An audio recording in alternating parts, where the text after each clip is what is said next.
जय श्री कृष्णा। राधे राधे। श्रोताओं, आप सभी का दिन शुभ और मंगलमय हो।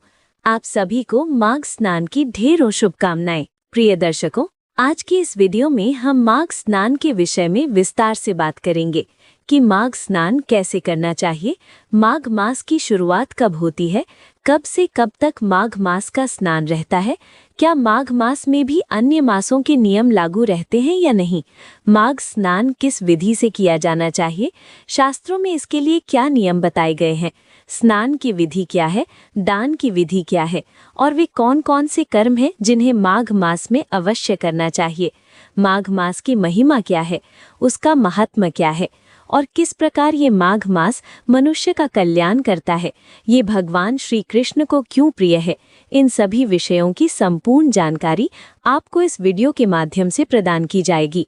हमारी जानकारी का आधार केवल और केवल पुराण है। जो पद्म पुराण में वर्णित है, जो स्कंद पुराण में वर्णित है, वही वृत्तांत हम माघ मास के विषय में प्रस्तुत करेंगे और उसके संपूर्ण नियम, व्रत तथा माघ मास में क्या करना चाहिए और क्या नहीं करना चाहिए ये बताएंगे। आइए जानकारी आरंभ करते हैं। आपसे निवेदन है कि यदि वीडियो थोड़ा सा भी अच्छा लगे तो एक बार लाइक अवश्य कर दीजिएगा। परमेश्वर वासुदेव की कृपा प्राप्त करने के लिए तथा माघ मास स्नान का फल प्राप्त करने के लिए कमेंट बॉक्स में अवश्य लिखिएगा जय श्री हरि या ओम नमो भगवते वासुदेवाय। ये मंत्र जितना लिखा जाएगा उतना ही कल्याण होगा।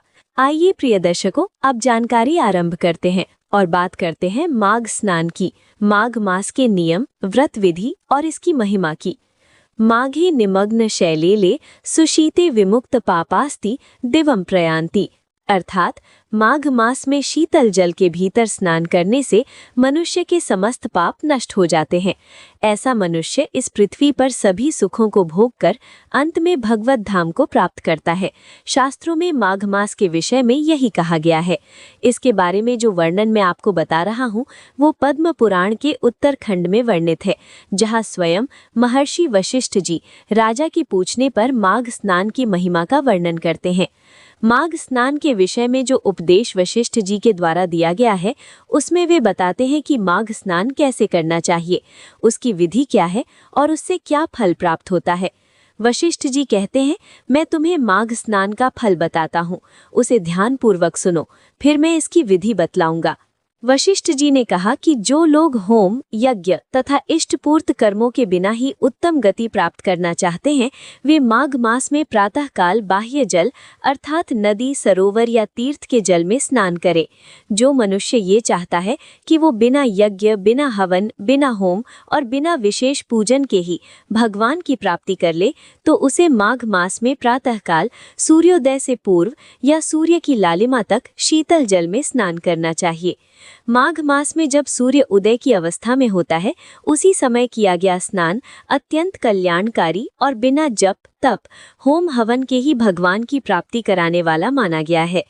वशिष्ठ जी आगे कहते हैं कि जो लोग गाय, भूमि, तिल, वस्त्र, स्वर्ण और धान्य का दान किए बिना ही स्वर्ग लोक की प्राप्ति करना चाहते हैं, वे माघ मास में नित्य प्रातःकाल स्नान करें। सामान्यतः कहा जाता है कि अन्नदान, जलदान, तिलदान, भूमिदान और गौदान से ही स्वर्ग या भगवान का धाम प्राप्त होता है, परंतु माघ मास में यदि कोई व्यक्ति प्रातःकाल सूर्योदय से पूर्व या सूर्य की लालिमा तक स्नान कर लेता है तो उसे न तो स्वर्ण दान की आवश्यकता रहती है, न वस्त्रदान की, न भूमि या तिल के दान की। केवल ये स्नान ही उसे भगवान का धाम प्राप्त करा देता है, ऐसा महर्षि वशिष्ठ जी ने कहा है। वशिष्ठ जी आगे कहते हैं कि जो व्यक्ति कठिन व्रतों के द्वारा जैसे कच्छ, पराग आदि व्रतों में 3-3 रात तक उपवास करके शरीर को कष्ट दिए बिना ही स्वर्ग की इच्छा रखता है, उसे भी माघ मास में सदा प्रातःकाल स्नान करना चाहिए। जो लोग अत्यंत कठिन व्रतों में अपने शरीर को कष्ट नहीं देना चाहते, वे माघ मास में सूर्योदय से पूर्व स्नान करें तो उन सभी व्रतों का फल उन्हें बिना कष्ट के ही प्राप्त हो जाता है। आगे वशिष्ठ जी कहते हैं कि वैशाख मास में जल और अन्न का दान उत्तम माना गया है, कार्तिक मास में तपस्या और पूजा की प्रधानता है तथा माघ मास में जप, होम और दान ये तीनों विशेष रूप से फलदायी माने गए हैं। वैशाख में ग्रीष्म ऋतु के कारण जलदान और अन्नदान की महिमा बताई गई है। कार्तिक मास में तपस्या और पूजा का विशेष महत्व है और माघ मास में स्नान के साथ साथ जप करना, हवन करना और यथाशक्ति दान करना अत्यंत पुण्यदायी माना गया है। ये 3 बातें विशेष हैं जो आपको सर्वाधिक पुण्य देने वाली हैं।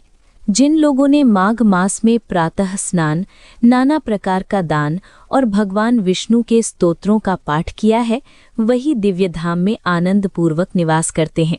अतः आप माघ मास में पवित्र स्नान अवश्य करें, वो भी उसी विधि से जो शास्त्रों में बताई गई है, अर्थात सूर्योदय से पहले या सूर्य के उदय की लालिमा के समय तक।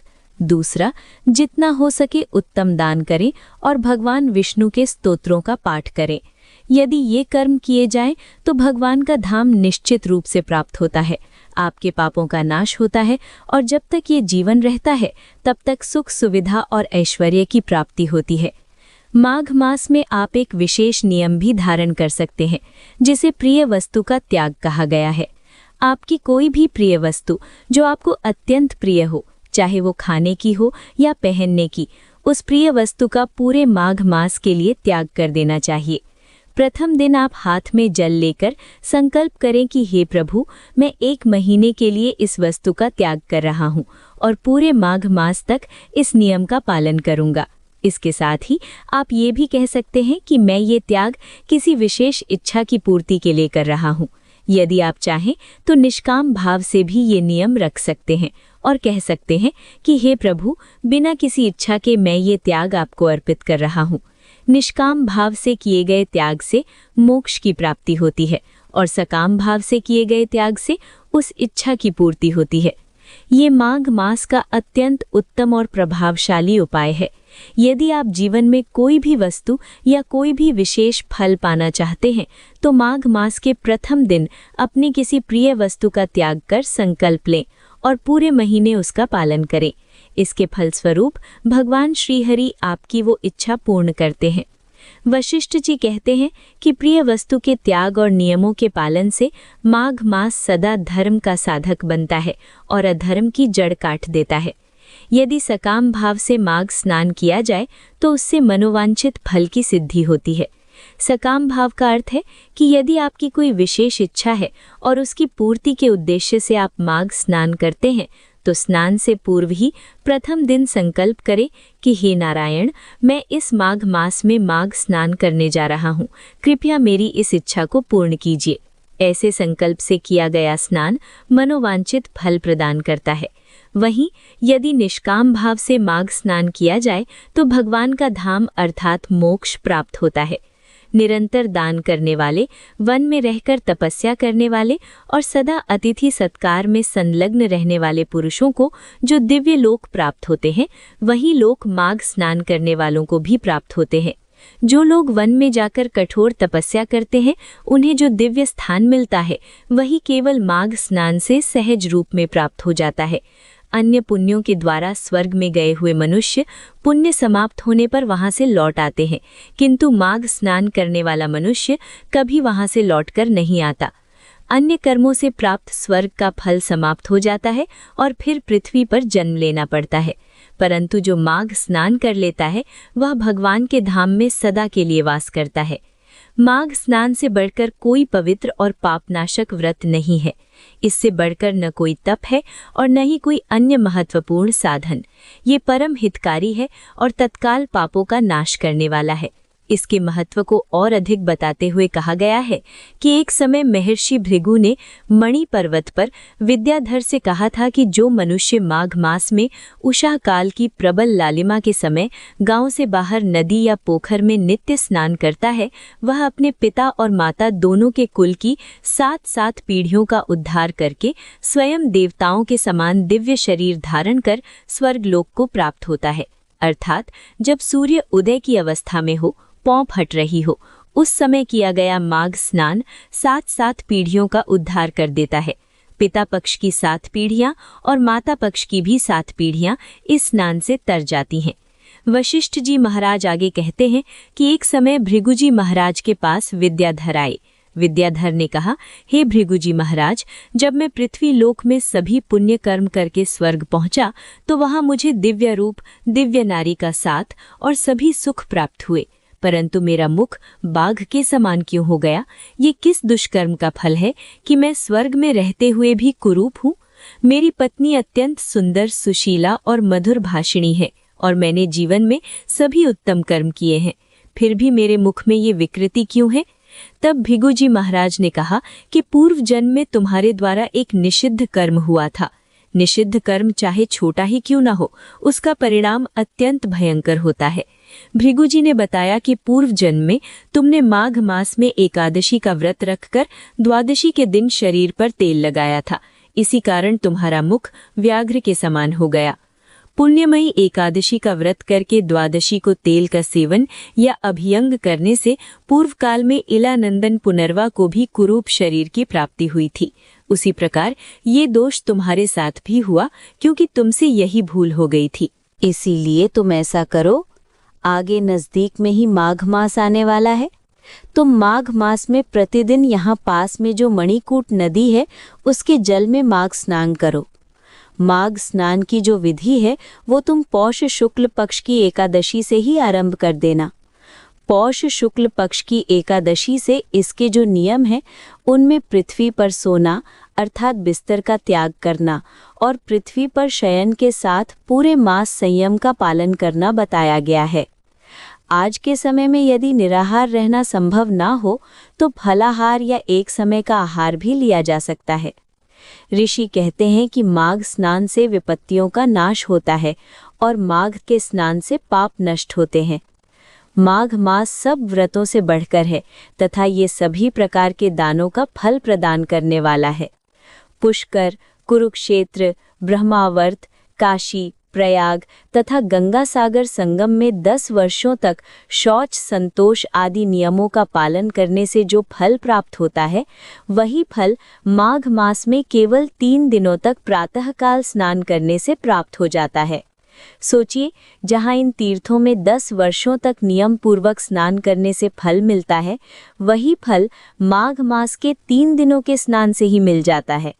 जिनके मन में दीर्घ काल तक स्वर्ग लोक का भोग करने की अभिलाषा हो, उन्हें सूर्य के मकर राशि में स्थित रहने के समय जहाँ कहीं भी जल उपलब्ध हो, प्रातःकाल स्नान अवश्य करना चाहिए, क्योंकि सूर्य मकर राशि में माघ मास के दौरान ही प्रवेश करते हैं।